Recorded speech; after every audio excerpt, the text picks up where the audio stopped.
علیکم ورحمۃ اللہ وبرکاتہ۔ اعوذ باللہ من الشیطان الرجیم، بسم اللہ الرحمن الرحیم۔ لتبلون فی اموالکم وانفسکم ولتسمعن من الذین اوتوا الکتاب من قبلکم ومن الذین اشرکوا اذی کثیرا وان تصبروا وتتقوا فإن ذلک من عزم الامور۔ البتہ تم لوگوں کو تمہارے مالوں میں اور تمہارے جانوں میں آزمایا جائے گا، اور ضرور بھی ضرور تم لوگ ان لوگوں سے جن لوگوں کو تم سے پہلے کتاب دیا گیا، اور ان لوگوں سے بھی جو لوگ مشرکین ہیں، بہت ساری تکلیف دہ باتیں سننے پڑیں گی۔ وَإِن تَصْبِرُوا، اور اگر تم لوگوں نے صبر کیا، وَتَتَّقُوا، اور پرہیزگاری اختیار کی، فَإِنَّ ذَلِكَ مِنْ عَزْمِ الْأُمُورِ، تو بے شک یہ بہت ہی ہمت و حوصلے کی بات ہے۔ معزز سامعین کرام، سورہ آل عمران سورہ نمبر 3، اور اسی صورت سے ابھی آپ کے سامنے آیت نمبر 186 یعنی 186 نمبر کی آیت کریمہ آپ کے سامنے تلاوت کی گئی، اور آیت کریمہ کا ترجمہ بھی آپ کے سامنے پیش کیا گیا۔ آیت کریمہ بہت ہی معنی اور مفہوم کے اعتبار سے بہت ہی اہم ترین ہے، اور ابھی جو حالات ہم لوگوں کے سامنے ہیں، چاہے وہ اندرونی اعتبار سے ہو یا پھر بیرونی اعتبار سے، ہر اعتبار سے جو حالات ابھی مسلمانوں کے ساتھ بنے ہوئے ہیں، اس میں بھی یہ آیت کریمہ بہت ہی زیادہ سبق آموز ہے۔ معزز سامعین کرام، اللہ تبارک و تعالیٰ نے سب سے پہلے ڈائریکٹ مومنوں کو مخاطب کیا ہے، اور یہ خطاب صحابہ کرام سے ہے، لیکن یہ خطاب قیامت تک کے آنے والے جتنے بھی ایمان والے ہیں ان تمام کو اللہ تبارک و تعالیٰ فرما رہا ہے، ان تمام سے خطاب فرما رہا ہے۔ اللہ تبارک و تعالیٰ نے فرمایا لَتُبْلَوُنَّ فِي أَمْوَالِكُمْ وَأَنفُسِكُمْ، تمہارے مالوں میں تمہارے مالوں میں اور تمہارے جانوں میں تمہاری آزمائش ضرور کی جائے گی۔ مالوں کے ذریعے سے بھی تم کو آزمایا جائے گا، جانوں کے ذریعے سے بھی تم کو آزمایا جائے گا، یعنی ایمان والوں کی آزمائش ضرور ہوگی۔ اگر ایمان والے ہیں تو آزمائش ہوگی۔ اللہ تبارک و تعالیٰ نے قرآن کریم کے اندر سورۃ البقرہ آیت نمبر 155 میں بیان فرمایا وَلَنَبْلُوَنَّكُمْ بِشَيْءٍ مِّنَ الْخَوْفِ وَالْجُوعِ وَنَقْصٍ مِّنَ الْأَمْوَالِ وَالْأَنفُسِ وَالثَّمَرَاتِ۔ اللہ تبارک و تعالیٰ نے فرمایا کہ اے ایمان والو، اے مسلمانوں، کچھ خوف کے ذریعے سے، وَلَنَبْلُوَنَّكُمْ بِشَيْءٍ مِّنَ الْخَوْفِ وَالْجُوعِ، کچھ خوف کے ذریعے سے، کچھ بھوک کے ذریعے سے، اور کچھ تمہارے جو اپنے جان مال ہوں گے اس کو ختم کرنے کے ذریعے سے، اور پھلوں کی کمی کے ذریعے سے ہم تم کو ضرور بھی ضرور آزمائیں گے۔ اور یہ جو آزمائش ہوگی ایمان والوں کی ہوگی، دین کے حساب سے آزمائش ہوگی۔ اگر دین کے اندر مضبوطی اور پختگی ہوگی، اللہ تبارک و تعالیٰ آزمائش کو اور زیادہ بڑھا دے گا۔ اپنی زندگی کے اوپر غور کیجئے، اللہ تبارک و تعالیٰ ہر ایک کو آزماتا ہے، لیکن انسان جب ہمت ہار جاتا ہے، جو اس کا اصل حق ہوتا ہے اس کو وہ چھوڑ دیتا ہے، اور اسلام کے بتائے ہوئے راستے سے ہٹ کر کے دوسرے راستے پر چلنے لگتا ہے، اللہ تبارک و تعالیٰ اس کو چھوڑ دیتا ہے۔ لیکن جو ایمان والا ہوتا ہے، اگر وہ اللہ تبارک و تعالیٰ کے حکم کے اوپر ثابت قدم ہو جاتا ہے، اللہ تبارک و تعالیٰ اس کی آزمائش کو اور زیادہ بڑھا دیتا ہے۔ معزز سامعین کرام، یہ آزمائش ایمان والوں کے ساتھ ہونا ہے، اور آزمائش اس لیے اللہ تبارک و تعالیٰ نے یہاں پر اس بات کو اس لیے بیان فرمایا تاکہ مسلمان آزمائش کے لیے تیار ہو جائیں کہ اللہ تبارک و تعالیٰ مختلف انداز میں آزمائے گا۔ کبھی ہمارے اپنے ہم سے چلے جائیں گے، اللہ تبارک و تعالیٰ اس کی جان کو لے لے گا، اس سے اللہ تبارک و تعالیٰ آزمائے گا۔ کبھی کاروبار کے اندر، مال کے اندر کچھ کمی ہو جائے گی، اس سے اللہ تبارک و تعالیٰ آزمائے گا۔ کبھی دشمنوں کا خوف ہمارے اوپر مسلط ہو جائے گا۔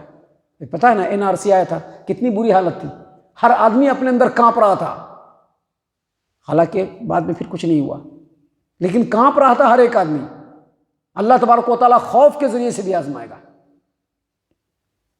اور پھلوں کی کمی کے ذریعے سے بھی آزمائے گا، مختلف انداز میں آزمائے گا۔ کیوں آزمائے گا؟ کیونکہ ایمان والوں کی آزمائش ہونا ہے۔ اور یہ آزمائش کیوں ہوتی ہے؟ آزمائش ہونے کے کچھ فوائد ہیں جو شریعت اسلامیہ کی روشنی میں اہل علم نے بتلائے ہیں۔ آزمائش کے فائدے یہ ہیں کہ جب اللہ تبارک و تعالیٰ آزمائش اوپر سے ڈالتا ہے تو انسان کے اندر صبر و ثابت قدمی آتی ہے، انسان صبر کرتا ہے، ثابت قدمی آتی ہے، پختگی آتی ہے، استقامت ہوتا ہے۔ دوسری بات، آزمائش کا فائدہ یہ ہے کہ انسان کے اندر جو چھوٹی موٹی اخلاقی خرابیاں ہوتی ہیں وہ خرابیاں ختم ہوتی ہیں، انسان اپنے آپ کو کریکٹ کرتا ہے، اللہ تبارک و تعالیٰ کی طرف جھکتا ہے، مسلمان اپنے اعمال کو اللہ تبارک و تعالیٰ کے فرامین کی روشنی میں سیدھا کرنے کی کوشش کرتا ہے، اخلاقی خرابیاں دور ہوتی ہے۔ اور تیسرا فائدہ یہ ہوتا ہے کہ آزمائش جب اللہ تبارک و تعالیٰ ایمان والوں کی کرتا ہے تو ایمان والے کے درجات میں بلندی ہوتی ہے۔ جب وہ آزمائش کے اوپر ثابت قدم ہوتا ہے، اللہ تبارک و تعالیٰ ان کے درجات کے اندر بلندی فرمانا شروع کر دیتا ہے۔ آخر یوسف علیہ السلام کا اتنا بلند مقام کیوں ہوا؟ کیونکہ انہوں نے ہر آزمائش میں صبر سے کام لیا۔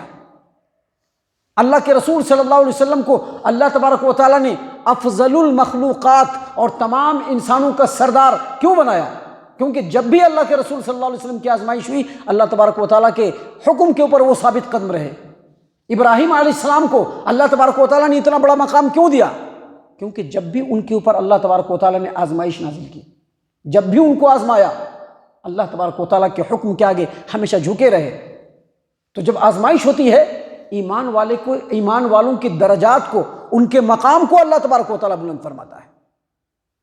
اور جو چوتھی سب سے بڑی وجہ آزمائش کی ہوتی ہے وہ یہ کہ جب آزمائش آتی ہے نا تو ایمان والوں میں اور منافقوں میں چھٹیا ہو جاتا ہے، پتہ چل جاتا ہے کہ کون ایمان والا ہے کون منافق ہے۔ ابھی پتہ ہے نا، ابھی ہمارے سماج معاشرے میں کیا ہوا ہے؟ لڑکیوں کی تعلیم کا مسئلہ اٹھا ہے۔ یہ آزمائش ہے، رب العالمین کی طرف سے آزمائش ہے۔ لڑکیوں کے بارے میں اسلام کا موقف بالکل کلیئر ہے۔ لڑکیوں کا مسئلہ چہار دیواری کے اندر ان کو رہنا ہے۔ ہمارے مسلم سماج و معاشرے میں آپ لڑکیوں کو کتنا بھی پڑھا دیں، دو چند کو چھوڑ کر کے آخر کار ان کو اپنے گھر میں ہی رہنا پڑتا ہے، کھانا ہی بنانا پڑتا ہے، بچے کو پیدا کرنا پڑتا ہے، ان کی پرورش کرنا پڑتا ہے۔ یہی ان کا کام ہے جو فطرت اور نیچر نے ان کے لیے رکھا ہے۔ لیکن جب لڑکیوں کی تعلیم کا مسئلہ اٹھا، بالکل کلیئر ہو گیا سامنے کہ کون ایمان والا ہے اور کون ایمان والا نہیں ہے، کون مومن ہے اور کون منافق ہے، کلیئر ہو گیا۔ جن لوگوں نے اللہ تبارک و تعالیٰ کے حکم کو ترجیح دیا، یقینی طور پر وہ مومنین ہیں، یقینی طور پر وہ مومنین ہیں۔ اور جن لوگوں نے اللہ تبارک و تعالیٰ کے حکم کو چھوڑ کر طاغوت سے ساز باز کر لیا، یقینی طور پر وہ لوگ ایمان والے نہیں ہو سکتے ہیں، یقینی طور پر وہ مومنین کی صورت میں منافقین ہیں وہ لوگ۔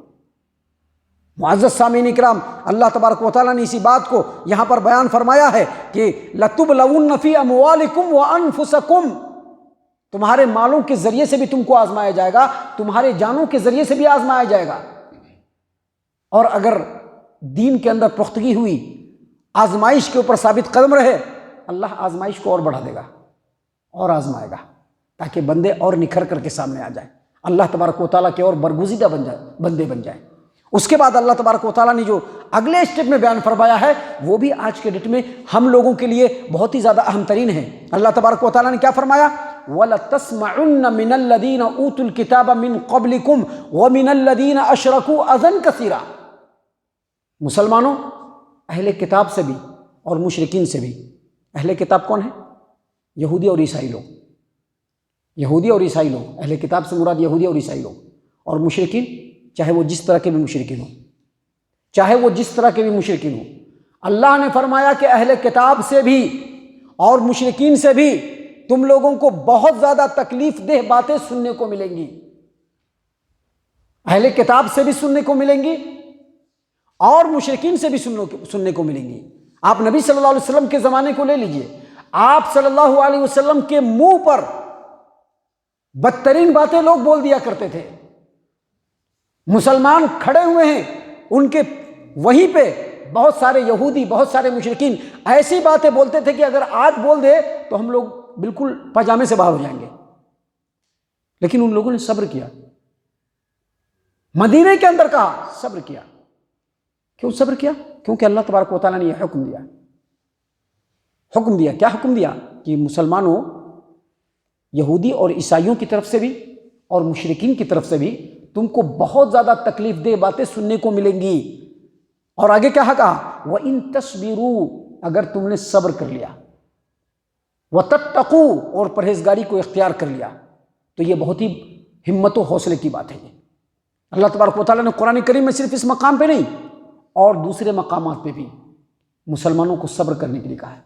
کہا وَلَئِن صَبَرْتُمْ، اگر تم نے صبر کر لیا لَهُوَ خَيْرٌ لِلصَّابِرِينَ، تو سب سے بہترین صبر کرنے والے ہی ہوتے ہیں جو اگر کسی کی طرف سے بھی تکلیف پہنچے۔ یہاں پر تو مشرکوں کی بات ہے، یہاں پر تو مشرکوں کی بات ہے، یہاں پر تو یہودی اور عیسائی لوگوں کی بات ہے، لیکن قرآن کریم میں دوسرے مقامات پر مسلمانوں کو ڈائریکٹ صبر کرنے کے لیے کہا گیا ہے۔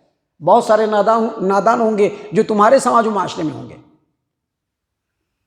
بہت سارے نادان ہوں گے جو تمہارے بھائی بندو ہوں گے، ان کی طرف سے اگر تکلیف پہنچے صبر کر لو، صبر کرو گے۔ صبر کرنے والوں میں سب سے بہترین صبر کرنے والا وہ ہے جو کسی کے پہنچائے گئے تکلیف کے اوپر صبر کرے۔